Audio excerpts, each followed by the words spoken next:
Tapo alisan ni Rizal ba?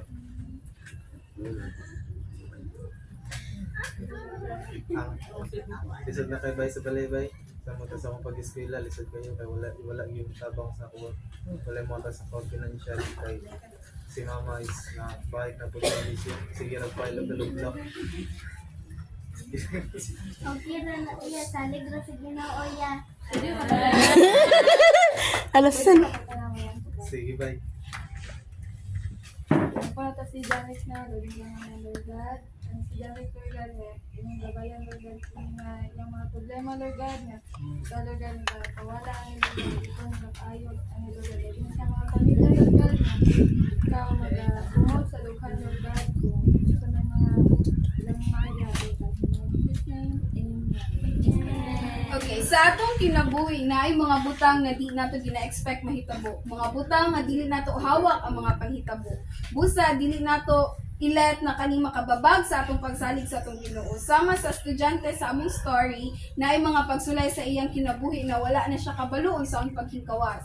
Ingon pa sa verse, sa simple nila nga pag-comfort sa ilang classmate ug sa pag-ampo, nagdala sila og paglaom sa iyang kinabuhi. Ug diri nagsugod ang Kristohano na kinabuhi sa kanina estudyante. Verse na John 9:4 is para i-shorten na lang ni later become never.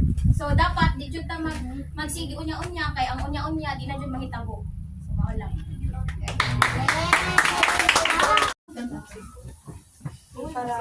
Para duha. Hello, police! Anong naman? Amo!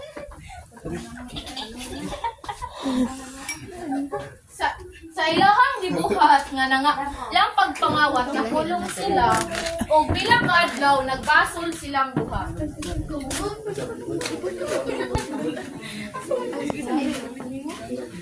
Bilang kadlaw Mauban ka lang. Ay, mauban ka lang. bilang kadlaw na ay dibisita sa ilaha para mag-share og word of God. Og wala sila kabalo nga mao dito ilahang barkada nga si Gigi. Bay. Wala lagi mo diri, sino tapos niyo?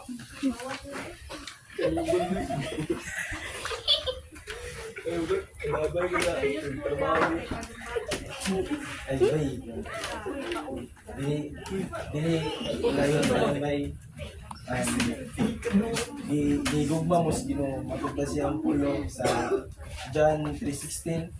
For God so loved the world that He gave His only begotten Son, that whoever believes in Him shall not perish but have everlasting life. So, dili paulahi atan ginigugma mo sa Ginoo.